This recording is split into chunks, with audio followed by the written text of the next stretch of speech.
Good morning, children. Today we are going to continue with chapter number 8, which is rural livelihood in class 6, and we are going to continue with second part. In the first part, we studied about the stories of two people, two farmers in Kalpattu village. One was lady. Her name was Tulsi, and then later on we got into another story of Shekhar, who is a small farmer. Now we'll continue after that. Now, in case of small farmer, we learned that though they have a piece of land with them, but still their life is not very comfortable. Okay, like in Shekhar, we learned that he is having additional income, and he also, although he's a small farmer, he gets into the debt trap. Now we are going to talk about what is this, how do the small farmers fall into the debt trap. Now we learned that he's a small farmer, so he may have money to buy seeds or he may not have. Plus for a good crop production, a farmer would need the fertilizer also and the manure also. So to arrange money for the basic things is also a challenge for the small farmer. Forget about the landless farmer, okay, because they don't have money. They don't have the basic thing, land, to work upon it, because they're working on other rich farmers' land. So for small farmers, when they need money to buy all these things, so because they do not have enough money to buy these things, so they borrow the money from the money lender. And we learned that money lender also keeps a condition that the harvested crop would be sold to him only.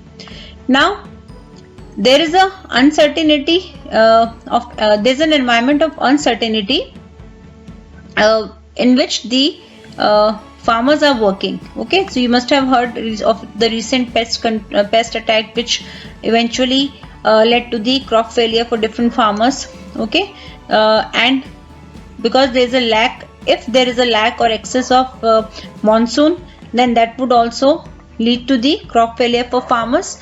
Okay, so the amount of loan that the small farmer had taken from money lender, that could not be paid back to him because of the crop failure. But since he has a small piece of land with him to work on, so he again is in need of another loan to start working on his piece of land. So again he approaches a money lender. Now money lender always keeps a condition with them that the harvested crop would be sold to them, so that they charge. So now what happens, because if I am a small farmer who has taken money from the money lender, and then what happens, because the money lender has kept a condition that I would be selling my harvested crop to him, I cannot go in the market and bargain for a better price for my produce, because money lender had kept that condition. So money lender is also exploiting the farmer. Okay, so what happens, again he goes to the money lender for the next debt. So he is into a cycle of debt, and it's a trap, and he cannot come out of it. So previous loan doesn't get over, new one is needed, so this cycle goes on and on. Now this leads to the trap. What is this trap leading to?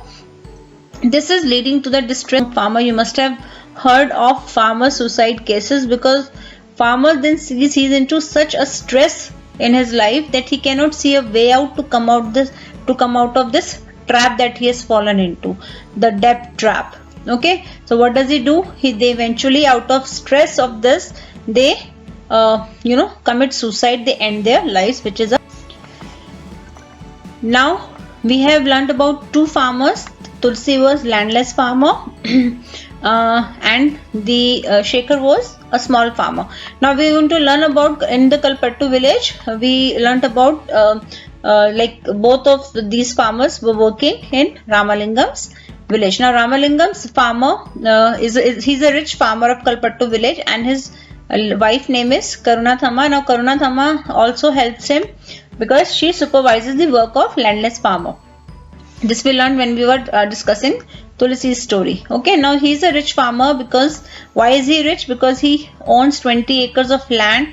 His family owns a rice mill and a shop that sells seeds and pesticides. So he has multiple source of income. First of all, he has huge amount of land with him, then he has rice mill, then he has a shop which is selling seeds and pesticides. So sources of income are multiple to him. Okay, now if he needs loan to progress, he is taking loan from the government bank. Okay, so he is very well aware that he should not be going to any lender but to the government, because government will provide them assistance for this. Okay, now his paddy, like what kind of work is he doing in the rice mill? He is collecting the rice which has been grown by farmers locally and from the nearby villages, and the people in his village, either the landless farmer or the small farmers, they are working in his rice mill for further processing of the rice. Okay, now he sells it further, whatever paddy that he gets. Okay, he sells it further at a substantial, and he is earning him the entire thing is fetching him a substantial income. Okay, now out of the three cases that you have studied, whom do you think has the least chances of falling into debt? Obviously him, because he's a rich farmer, he has multiple source of income. If by mistake the crop failure is there, but crop failure again cannot be because of lack of water, because he's rich, so he'll arrange for the irrigation source, right? Plus other things also he will try to manage because he has money power. Now we have studied about three farmers in Kalpattu village. Tulsi, who was a landless farmer, then Shekhar, who was a small farmer, and Ramalingam, who was a rich farmer. Now in India, in the agriculture sector, 2 out of 5 families, like that means if we are taking A, B, C, D, E, 5 families, out of this A, B, C, D, E, 2 families will be agricultural laborer. Okay, they are landless farmer, that means they work on the on other people fields to make their living. Now we have in our country we have 20% of rich farmer and 80% fall into small farmers, and these small farmers are those farmers who barely meet their needs, that we have seen in case of Shekhar.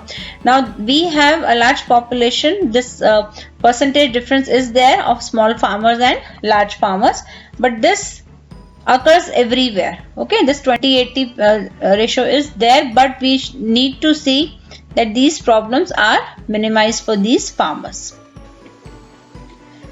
Now because these farmers cannot depend solely on farming, because the kind of crop that they grow, they go without jobs, so they get into alternative source of income, because they cannot solely depend on farming. The flow of money has to be continuous for their families. So what do? Either they get into the dairy produce or into the fishing. Okay, so dairy produces that they not like as big as shown in the picture, but like they might have 1 or 2 cows, produce of which they would sell in the market. Okay, or if they can manage it collectively, then they can do like this also, so that the additional income starts. Okay, or they can get into the collection of different things from the forest and then sell it in the market, like your honey. Then fishing collectively they can do, and then sell in the market. Now we are going to talk about one village from our northeast part of our country, which is Nagaland, the state. Okay, and over here there is a village called Sizami. Shizami is a village in Phek district in Nagaland.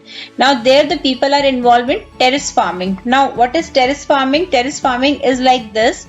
Like the terrace means the above elevated area. So this part can be the terrace to this part, this part can be the terrace to this part, this part can be the terrace to this part. So these kind of steps are being formed, and they are formed in the hilly areas, because in hilly areas if the water is flowing like this like this, so it allows the water to stand in the fields, and so the irrigation becomes simpler, and it is also done to reduce soil erosion by any means or method. Okay, so now what happens, let's learn about how people in this hilly area of Nagaland, how are they making their livelihoods meet. Now the people over here, they have to work in their fields. Either they will work in their individual field or collectively to get the work done in each of the fields. They help each other out. So they work collectively. They will eat together till their work is completed, and this goes on for multiple days. Here you can see where is our Nagaland located in our country. I have taken map of only half of our country so that you easily can make out where is Nagaland, and its capital is Kohima. Now we will talk about one more village, which is Pudupet. This again is near to Kalpattu. Here we are talking about a couple story. We will see how people living in the coastal areas, if they are not into agriculture practice, how, or they are into fishing, how they go about with their livelihoods. And we are going to talk about a couple called Aruna and Parivalan. Now for them, because they are into fishing, they earn their living through fishing, and the equipment that they need is catmarans or nets. This is catmarans. Now we have today if you go to coastal area and if you find fishermen fishing, for rich fishermen you will find big ships or developed boats. But now we'll go back to this. We are talking about the small ones only, and over here these are the catmarans which are used by people, and these are the fishing nets. You must have seen in the movies or in some documentaries that this is by the fishermen. This is being thrown into the sea and they catch fish using it. Okay, so this is the activity. Like all the fishermen will return, all the catmarans will return, these catmarans will return, and around 7 a.m. they find that there's a lot of activity on the beach side, and you will find there women gathering. They all gather there to buy or sell the fish. Now in story of Aruna and Parivalan, what happens? So Parivalan has his brother also. So there are 3 of them now who are involved in the family in the fishing to earn their living. Now what happens? Parivalan and his brother, they go around 2 a.m. In the sea to catch fishes. Okay, now Aruna doesn't go with them. Okay, she waits on the beach, and around 7 a.m. when they return back, now what is her part into this? She would go and sell it. Okay, this is her part. They Parivalan and his brother would go and would go in the sea with catmarans and nets, catch fish, and Aruna sells them in the market. So this is how they are managing. Now what do? Whatever the profit is there, they divide it into 4 parts. Okay, so 1 part each they take. 1 part goes to Aruna, 2nd to Parivalan, and 3rd to his brother. Now the 4th part is dedicated to the maintenance of catmarans. Now with this money in the catmaran, they put the engine into it so that the catmaran can go deep into the sea. Okay, so this profit money, the 4th share also, because the catmaran belongs to them, so they keep this 4th share. Okay, so this is how they had been working on it. Now there is, again, we cannot say that this is the life is smooth for them, this can work. There is a breeding season for fish. Now for that time they cannot go and catch fish. Okay, because they are giving babies. Okay, breeding season for fish. Now in this period, if their money gets over, whatever they have collected, if that gets over, or if they need money to buy some other thing, or if there is a medical emergency, again they need to borrow money. So there is a debt trap again for these people. Okay, so this, now in case of Shekhar also we learned that there is a debt trap. Okay, and for him also. So there is a comment. Please, I think you must have understood this. We have learned about different setups and different type of farmers. Please go through this again and do share, like and subscribe to the channel. Thank you.